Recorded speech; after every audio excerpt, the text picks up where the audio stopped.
This is James Lupton for Slothbox, sponsored by the Excelsior Sporting Club, and I'm joined today with Lerrone Richards. Lerrone, first of all, congratulations on your victory recently. First time out in almost 18 months. How did it feel to be back in the ring? It felt good. It felt good. I felt like a boxer again. I've been feeling like a keep fitter, and 'cause I've been in the gym for so long. But it was good to be back. Good to be back doing what I love. Let's just talk about the absence from the ring. Obviously, December 21, you beat Gongora, the best win of your career so far, and then all of a sudden you're out in the wilderness for a long, long time. Can you tell us why? Obviously, after beating Gongora, I wanted the biggest fights available. Couldn't get them. Obviously, left Matchroom. Was still looking for opportunities. Some opportunities came. There was a few opportunities in the pipeline. But obviously, I was inactive, so we got that Chile fight in place, and we're scheduled to fight Zach Chile. The day after the weigh-in, felt very ill, banged my head, and then yeah, it took a long time for me to get back, and I'm back now, and the future's bright. Just touch on that the split with Matron very quickly. You wanted the biggest fights. Was that a mutual split between yourself and the company? Was it purely because they didn't deliver the biggest fights you wanted, or had you run out of your contract? What was the situation? No, it was mutual. It was a mutual agreement. That obviously we split. Look, at the end of the day, it's business. I want what was best for my career. I want the biggest fights available after, having the biggest win of my career, like you just said. And who knows? Me and Matthew might work together soon, or might work together in the future. But from there, well, at that moment in time, it just wasn't the best option for me. So I decided to move on. So is that door still open? That's not a closed door as such with Matron. Of course not. Yeah, of course not. Look, I've not badmouthed Matchroom, and they've not said anything bad about myself. End of the day, it's business. We have one career, and they got many. So like I said, you've got to do what's best for yourself at that moment in time. But the door's always open. Fantastic. You mentioned there the Zach Chelly fight, which did fall through. Like you mentioned there, you felt fallen ill. I think you'd fainted something along those lines, and you'd hit your head. That's what the rumours were, at least on social media. Yeah. First of all, a lot of people on social media were saying, you pulling out, you was ducking, you didn't want the fight, you obviously missed weight or hadn't made weight properly, things like that. I've known you a long time. I know you very well, and I don't believe that you would have done any of that. I believe you would have fought regardless. I'm sure it's something that was advised to you not to fight. Just some reaction to that, really, and just something back to those guys who say those sort of things. Do you know what? I don't care. In this moment, well, in this time that I've had off, I've been able to reflect, and my career's gone. There's been some ups and downs, but that was a down on my career, and it was nice to see you actually cared, and the amount of messages that I got. Oh, look, how are you, Lerrone? It was hardly anything, believe it or not, and I've got no worse than people. At the end of the day, I've got to do what's best for me. My team advised me, look, not to take the fight. And I've got to listen to my team. That's what I paid them for. And then we move forward. Absolutely. Again, we mentioned not closing the door completely on Matchroom. The Zach Chelly fight, is that still something down the line that you're interested in? Of course. Of course. If anything, now it makes more sense. It When matched against actually the first time, people looked at it like a mismatch. Because obviously he was operating at English level since then. He's gone on and got a good win with Anthony Sims Jr. Obviously, he's boxing Mark Heffron now for the British and Commonwealth, and if he wins that, then the fight makes a lot more sense, doesn't it? So, yeah, things happen for a reason, and who knows what the future holds. That's it. I mean, it would make more sense now than it did back then. Even if it was to happen next, say, beats Mark Chelly and he's got the British and Commonwealth, it would make more sense to do it straight away than it did back then. But for Well, me, absolutely. I just feel like it was, it really doesn't make it really doesn't make any sort of difference whether you know it happens then or whether it happens in the future. It will still be the same result. absolutely. I mean, for me, it's still a step back in my opinion. No disrespect to Zach Chelly, I like Zach, He's a good fighter, but as you mentioned, you operate in that domestic level. Yourself, you operate in that world level.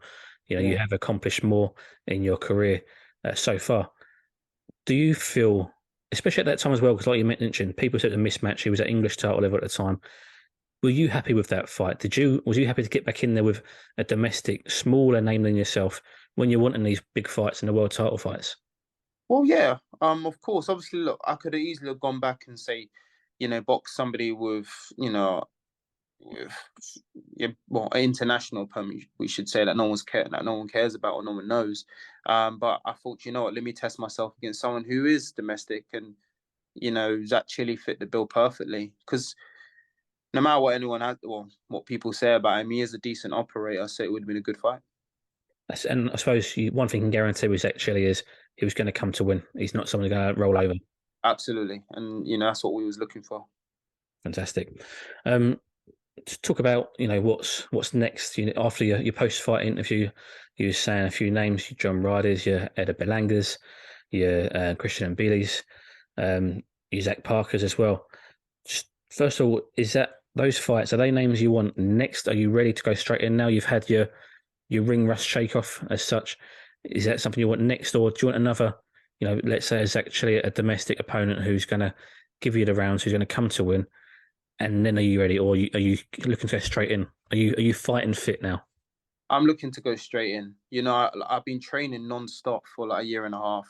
I've not left the gym. I'm a gym rat. I want big fights now. Obviously, we had the fight on the Friday last week, and it was to just get me out, get my rankings back, get me active again. Obviously, I'm with a new coach now, Grant Smith. So, you know, a different team as well. Get used to that. But yeah, I'm ready for the big fights now. I want these fights. I want the fights that all the guys at world level. I want us all to fight. Right now, all the world titles belts are occupied by Canelo Alvarez.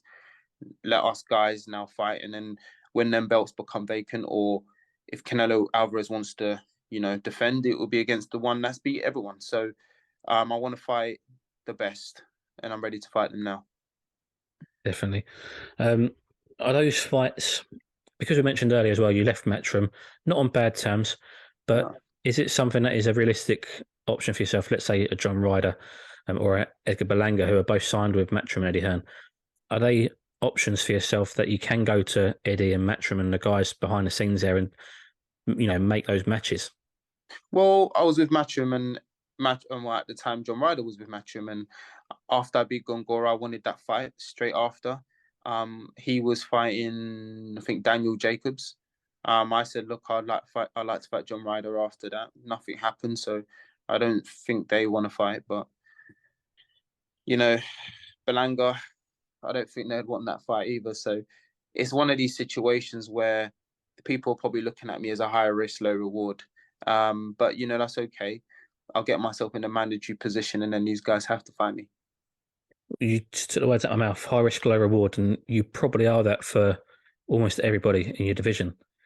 So, from a promoter's perspective and on a business point of view, why would they put their fighters in against yourself?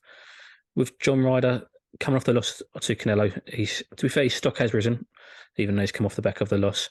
But do you think is now the perfect time for them to put him in with yourself? I don't know. I feel like this is something that you need to ask them. Look, I want to fight them. I've been wanting to fight them for a long time now. Um, Whether they want to fight me is another. That's a question you need to ask them. But I'm game. Fantastic. And you mentioned new team, new coach, Grant Smith down at Steel City Gym in Sheffield. How did that come about, and how long have you been in there for? I've been with Grant for 3 months now. So yeah, not that long, but long enough. We're gelling well, and I'm enjoying the gym. I'm enjoying the characters we have in that gym as well, and I'm learning a lot. Just before I do get onto the characters of the gym and your stable mates, because it's a great stable now there at Steel City. How did the link up come about? Yourself and Grant. Had you known Grant beforehand? How did that come around? Yeah, well, it was my team. Obviously, I'm my advisory team, management team, SJAM, contacted Grant, and then from there, went to the gym, had a session together, and he was a nice man, a genuine man, and I thought, you know what, let's work together. I knew Grant before, obviously seen him around the circle. Always got along with Grant, so it was quite easy, really, quite easy transition. Why has previous teams and camps not worked for yourself? Oh, it's not that it's not well. Obviously, there's been some camps that just didn't work for me. Look, me and Dave Coldwell, we still get along. We still speak. In fact, we was talking yesterday via messages and stuff. So it's his son's birthday today. I wish his son happy birthday. So me and Dave still get along well. Um, you know, Sometimes in life things have to change, and um, that's what happened. But me and Dave still get along well, and he supports me, which is nice. Fantastic. We mentioned the characters in the gym. Obviously, Sonny Edwards, Florian Marku, yeah, Dalton Smith, and like I say, it's a really, really good stable, and it's a good young stable as well in there. What's it Yeah, like for yourself to be involved in that environment? it's nice because obviously we get along well. Our personalities gel, have a laugh, but no one to be serious. Even when sparring and stuff, we can all learn different things of each other. Maybe Florian's aggression, and then you got Sonny's the way Sonny is, the way he moves. You know how intelligent he is in the ring. So there's a lot to learn from everyone. Obviously, you got, like you said, Dalton. You got Junaid Bostan as well. So the gym's booming at the moment. So yeah, it's good stuff. And they say success breeds success. And obviously, there's titles in that gym from world title down to British title, and I'm sure there'll be more and more to come and add to the step camp as well. Absolutely. Yeah, the gym's booming at the moment, and you can see some good stuff coming out of that gym for sure. And just finally, Lerrone, what's next? When are you looking to be back again? Are you looking to get active now after so long out? Yeah, well, look, I want to be out for late July. Want to be out in the big fights. But end of the day, look, what I'm doing now, I'm just taking one day as it comes. I'm in the gym. I'm working very hard, um, smart as well. And whatever opportunities come my way, I'll be ready for. Fantastic. Well, Lerrone, I want to thank you for your time and speaking to us again. I appreciate it, brother. Thank you.